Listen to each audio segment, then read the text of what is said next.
Welcome goddesses, jefas, and queens to another episode of Get It Girl. On today's show, we're going to be talking about the power of your mindset. And on the couch, we're going to have two amazing guests, Latina photographer Mercedes Zapata and Dominican filmmaker Gabriela Ortega. So you don't want to go anywhere because we're going to have an amazing show for you today, right here on Get It Girl.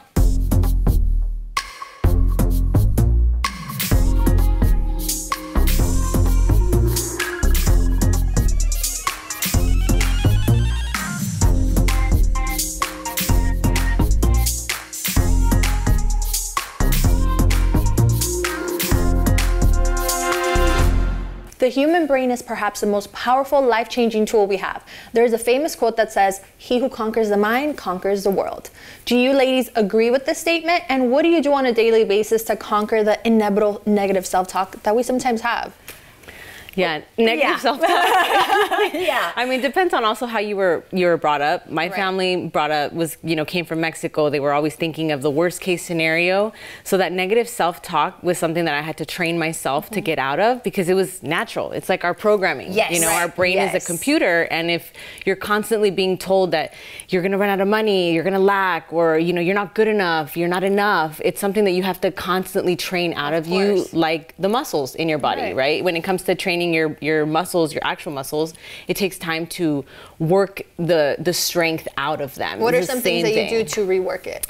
Oh, the best thing is practicing gratitude. And that's a habit, just like a habit to exercise, just like a habit to eat vegetables over the donuts. It's a habit to wake up with gratitude. I trained myself for years to do the first thing that I do as soon as I wake up, before I even get out of bed. The second my consciousness is like, okay, I'm awake, I'm like, God, thank you so much for waking me up. God, thank you so much for my health. Thank you so much for my love. Thank you so much for my little dog. Even just to see my little dog every morning, I'm like, she's alive another day.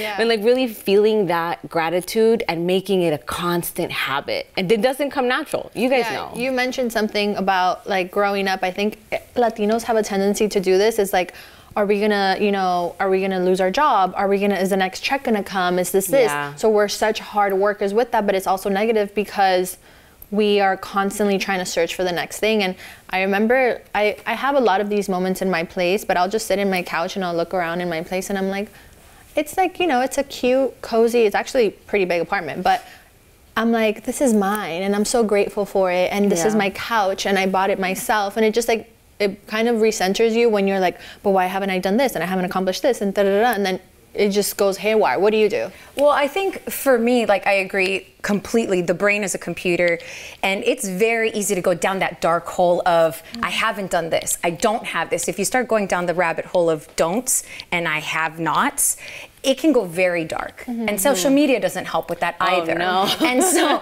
I have learned to, when I need quiet time, I need quiet time. Yeah. Because it is breaking out of, I believe in what they call family karma.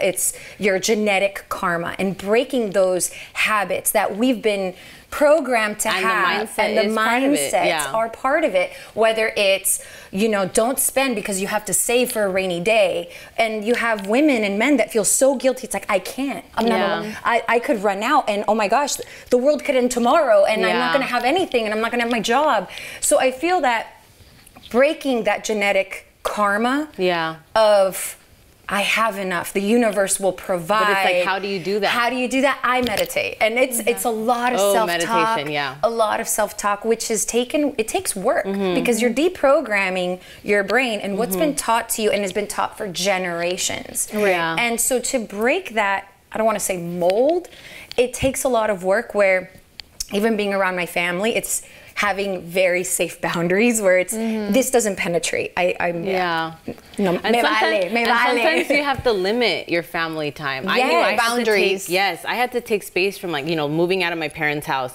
seeing my sisters and my parents less, and I had to do that to reprogram my brain to remind myself that the universe really is abundance, but I grew up with lacking. And I know from personal experience, when I believed the universe was lacking, I was always running out of money. I was always like, oh my God, am I gonna make rent? And as soon as I was able to meditate and make those rituals of like being grateful every single day, even for if I got a paycheck of $100, I was like, yes, thank you, universe, you're so good to me. Yes. And then you start to see the abundance of the universe. And then the universe does show you abundance. Like you really change your reality when you change your mindset. And I think also like, not to like, put so much blame in our family, because I know that's not what we're trying to do, because they don't know any better, because it was such generational change. But I think like in canceling negative self-talk is, like you said, mentioning boundaries, adding boundaries. And boundaries, sometimes people don't even understand what they are and don't know how to take them in, like the person you're telling them to. But also boundaries are like, what? Latino familia? People that don't know them, they're like, what do you mean? And, but I think also for me is being in nature, and I love having things around my house. Like I write in my mirrors with a permanent, well, not a permanent marker, a dry erase marker, because I'm a visual person. So I think like if I want to be it, I have to see it. Right. Yes. And forgive yourself and forgive others. Yeah. I think that's a big one. You have to forgive yourself for that negative self-talk and celebrate yourself. Yes, for sure. Definitely. Well, we'll have to take a quick break, but we'll be right back with a Latina filmmaker who is changing Hollywood.